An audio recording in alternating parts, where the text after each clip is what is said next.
Hi guys, this is Connie, and chapter 2 is what we're getting into of 8 keys. Let me get comfortable. Chapter 2 of part 1. One last visit to summer. The first day of school is always a Thursday or Friday. I like it because we get a little snatch of summer back over the weekend. This year's Friday start meant I woke up on Saturday completely relieved to have 2 days off from school. I was in no hurry to go back there. And it was like having summer back. I lay in bed until my door creaked open. "Hi, Franklin," I said. The clock said it was 9, but it was still very dark in my room. Having a first-floor bedroom with a porch outside means that sunshine never bothers me in the morning. "Hi," Franklin came in and sat on my bed. "What do you want to do today?" I thought for a minute, and Franklin let me think. He would never interrupt when I am thinking. "I want to figure out the best things we did all summer, and then do them again." "Okay, here, I'll make a list."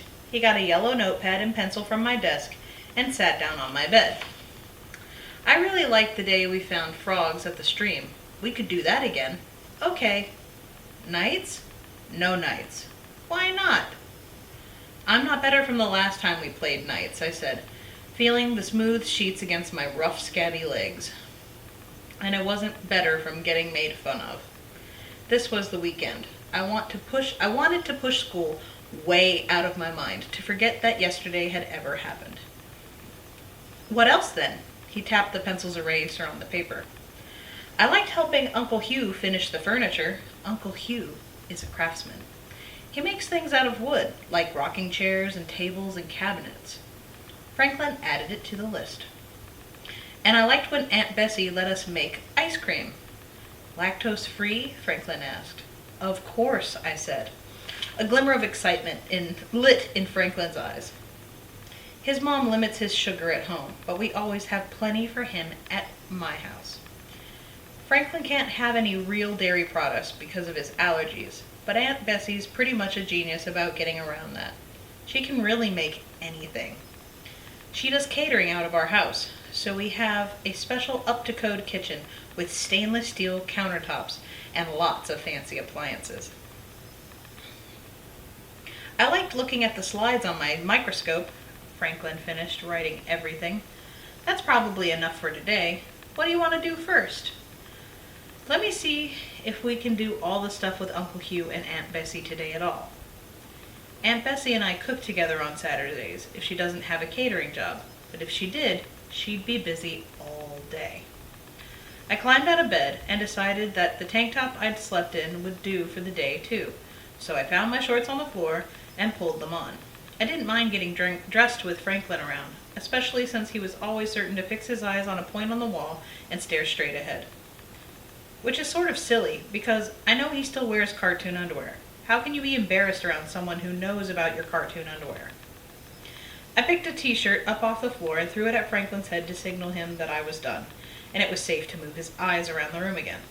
"All ready?" he asked. "Yep." I slid into some flip-flops as I headed to find Aunt Bessie. Aunt Bessie was in her chef's clothes, which are black, even though chef's clothes are usually white. She and I agree that black looks nicer, cleaner, and more slimming for her plump figure than white. She used to be a redhead. Now that she's in her 50s, her hair is dull orange and pepper gray, but she still wears it pulled back in the same long, thick braid. She was carrying trays to load into her catering van. "When will you be back?" I asked. Page turning.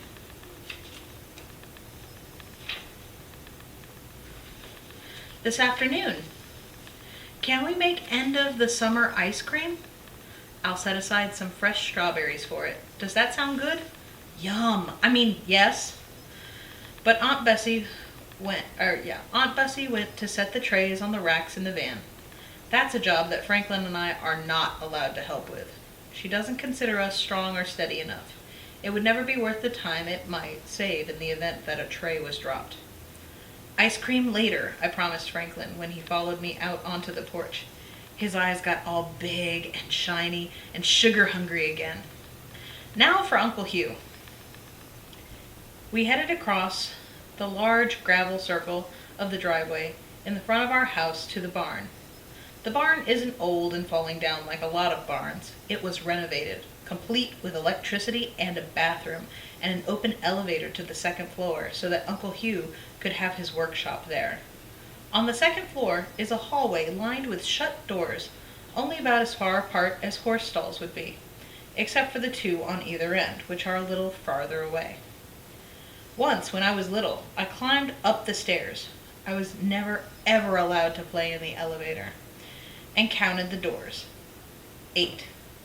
I was trying all the doorknobs when I heard Aunt Bessie behind me. "They're all locked, Elise," she said, holding her hand out to me. I took it. "Let's stay downstairs." We walked back down to Uncle Hugh's workshop. What she meant was I wasn't to go up to try to open the doors, and I wasn't to play upstairs in the barn, and I wasn't to worry about what's up there. It was probably dangerous equipment for Uncle Hugh's work. "Hey, Cricket," Uncle Hugh greeted me as Franklin and I came into the barn. He's been calling me Cricket since I learned to talk in full sentences and wouldn't shut up. I don't talk all the time like that anymore, but he says all those interesting things I'm not saying are still whirling around in my head. "Is there anything to finish?" "Nope. Actually, I just finished finishing," Uncle Hugh chuckled to himself, rubbing his hands over the legs of a table. "I have to go out on deliveries." "So there's nothing we can help with?" "Not at the moment, but you're welcome to play with the scrap pieces." Uncle Hugh puts any extra small pieces in a bin for me and Franklin to build with, and leaves out some nails and 2 hammers. We've made plenty of neat things. I looked at Franklin, who was still holding the torn-off piece of yellow paper and the pencil. He shook his head on me. "Not on the list." "List?" Uncle Hugh started, but then he changed his mind. Whenever he asks about what Franklin and I are up to, he gets a really long explanation that he'd rather not hear. "Well, I'm heading out. You can play with that stuff if you want. You know never to touch anything else in here. Just don't tell your mother, Franklin. She wouldn't like you in here on your own." "Aye, aye," Franklin answered with a salute. Then he turned to me. "Frogs next, I think." Franklin and I ran out of the barn and across the fields next to my house until they became a few sparse trees, until they became the woods, until we reached the stream. When we got there, we stood still, trying to slow our breathing because it was hard to hear the frogs. Frogs don't say ribbit or croak like everyone thinks they do. They sound like rubber bands, a whole concert of plucked rubber bands. Bung, bung. After a minute of listening hard and hearing only the gentle movement of the stream, I said, "There are no frogs here." "There have to be some," Franklin said. "It's still warm out." He put the paper and pencil in his back pocket and sat down to pull off his shoes. Franklin's mom insists on sneakers and socks every day. She doesn't know that most days, at some point, Franklin leaves his shoes behind. Early in the summer, I pulled a splinter out of his foot with tweezers because he didn't want to have to tell her about it. Franklin stepped gently into the ankle-deep water and started looking along the moist rocks. "See anything?" I asked. "No." "I told you, there are no frogs here. They're all gone." Franklin searched with his eyes. Then he sighed, giving up. "Slides?" I asked. "Oh!" Franklin took a small tube out of his pocket, uncapped it, and dipped it into the stream. "I want a sample of the water. We can look and see if there are any organisms in it." "Good idea," I said. I didn't care quite as much about that stuff as Franklin, but I did have fun playing scientist with him all summer, pretending that we would discover something big. Franklin squished his wet feet back into his socks and shoes, and we walked to his house. He's one of my closest neighbors, but still, he lives pretty far away. You can't see other houses from mine. Franklin's big farmhouse is a lot like ours, but it feels nothing like it on the inside. At our house, there's hustle and bustle and very few rules. At his house, there are plenty of rules and almost nothing going on. As soon as we got inside, his mother, tall and thin, swooped upon us. "Good morning, Elise. I assume you had a good breakfast." "Good morning, Mrs. White," I answered. I forgot about breakfast." Forgot about breakfast, yeah. Let's try that again. I answered, I, uh, forgot about breakfast. Franklin's face went expressionless. We both knew what was about to happen. Well, come to the kitchen, Mrs. White said. We must have breakfast. I will make you eggs and toast. Franklin ate breakfast before he went over to fetch you. Franklin gave me a smug look. We sat down at the kitchen table and he opened Scientific American and started reading. I waited for my fate, which was soon delivered in the form of over-easy eggs and unbuttered wheat toast. I said thank you and started eating. Mrs. White's eggs seemed slimy compared to Aunt Bessie's. Even Uncle Hugh's are better. Even my own attempts at frying eggs are better. Franklin's mother sat down with us and watched me eat as if it made her really happy. There now, you know how important a good start is. Doesn't anyone make sure you get breakfast? Of course Aunt Bessie and Uncle Hugh make sure I eat. But I'm not a baby. They know I can make my own breakfast. Frankly, Franklin has probably never made any food for himself. They were both working this morning, I said. I'm in charge of my own breakfast. I could tell Mrs. White didn't think 11-year-olds in charge of breakfast was a good idea. If that's what natural parents are like, who needs them? I'd take Uncle Hugh and Aunt Bessie any day. I don't really think about Mom or Dad much. They are mostly just an empty space inside me, a forgotten feeling from long ago. I never knew Mom at all because she died when I was born, and Dad was gone when I was 3. After the doctor told Dad he had a year or 2 to live, he wrote me a bunch of letters for my birthdays so I could hear from him once a year. Uncle Hugh has the letters, somewhere. I don't know where. I've looked. I decided as I finished the last runny bite of egg and abandoned the toast crust that I would have to be more careful about truthful answers. It wouldn't be such a harmful lie to say I'd already eaten, would it? Mrs. White cleared my empty plate. What are you up to? Franklin looked up from his magazine. We're going to look at my slides. I collected a new sample. That sounds fun. Be careful with the glass pieces, though. We will, I promised. Come on. Franklin and I went up to his room, where he cleared a bunch of other science projects off his desk and set up his microscope. He took out a slide and set it flat on his desk. He found the little tube in his pocket and carefully took off the top. He strapped on some safety goggles, closed one eye, and concentrated with the other as he slowly dripped a couple of drops of stream water onto the glass. Still working with one eye, he got another tiny glass plate and lowered it onto the first. Ah, help me! Help me! I shrieked in a tiny, high-pitched voice. Franklin looked at me with his one eye open. Those are the organisms, I explained, screaming because they are squished. You should be wearing goggles, Franklin said. What if the glass breaks? I got the other pair of safety goggles, the purple-tinted ones, and strapped them on. Wearing them makes the experiment feel more serious, but at the same time, the fact that they are sized for an 8-year-old also makes the whole thing seem more silly. I felt like a bug, or like my eyes were squished organisms. Once the slide was secured under the clasps on the microscope, Franklin permitted our goggles to come off so that we could peer through the lens. I see all kinds of cool things. Franklin looked, and I let him look, the way he lets me think. I'm going to get to work on my sketch, he announced, finally finding some graph paper on his bookshelf and setting his colored pencils out in front of him on the desk. It was my turn. I could make out green flecks speckling the clear water, but not whether they were moving or breathing or living at all. I don't think I could see what Franklin saw. I looked for a long time anyway, pretending. I glanced at Franklin's drawing so far. It had lots of little oblong shapes and ovals. I started my own drawing, but it was really a copy of Franklin's. Every few minutes, he looked through the lens again to get details right. Ooh, don't want that to go off again. All right.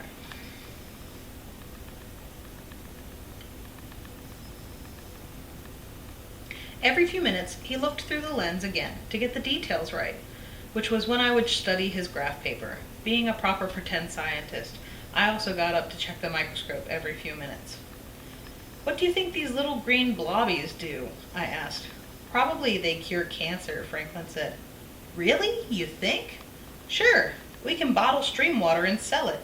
If the cure for cancer was just drinking stream water, why wouldn't everyone already be doing it?" "Well, you see the little purpley specks?" Franklin said. Uh-huh. Both of our drawings now had tiny purple dots.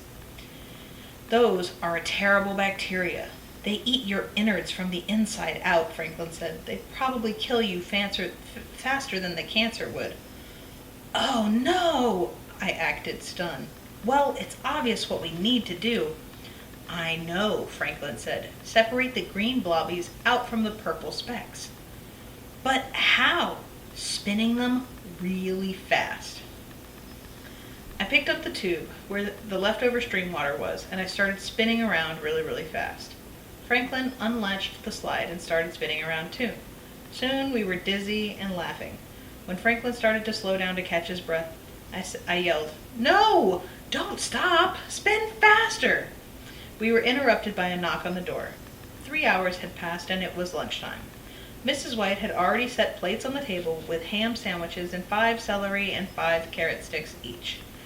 Franklin's dad ate lunch with us, but he read the Wall Street Journal the whole time. After lunch, the thrill of science had worn off. We wandered back to my house. "How does the list look?" I asked Franklin. "Well," he took the yellow paper out of his pocket. "No helping Uncle Hugh, no frogs, microscope done. Now for ice cream." Aunt Bessie wasn't home yet, so we waited on the porch. Franklin lay on his back and counted the boards in the ceiling. I noticed my backpack was still there, full of books and homework, but no way I was working on that. No way was that bag being opened. No way was it going inside either. School would not enter my house yet. The awful girl at school. That was just a first day thing, right? Maybe she was just being mean because she was nervous about starting school too. Maybe over the weekend everyone would forget about it. Aunt Bessie finally drove up with her truck full of empty trays. We were allowed to carry those. Several plastic containers of leftovers and 2 big containers of strawberries.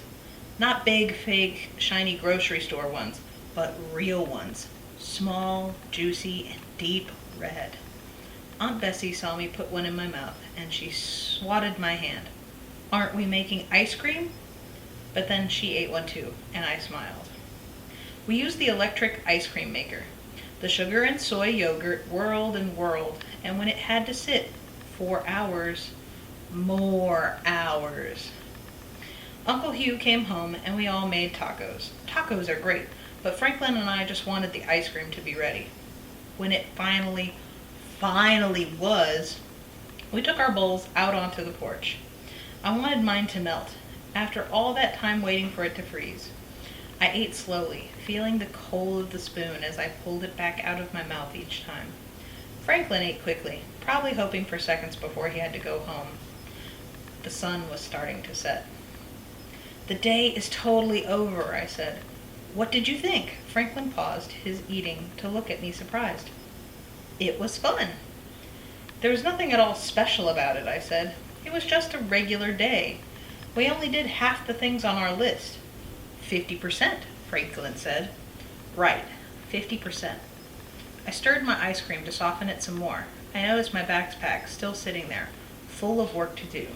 The Get to Know You survey from the language arts teacher, the chapter to read, and the questions to answer on the scientific method, the math review of multiplication and division.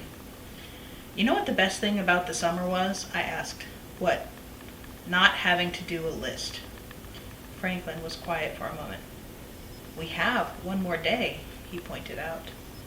So on Sunday, we didn't make a list.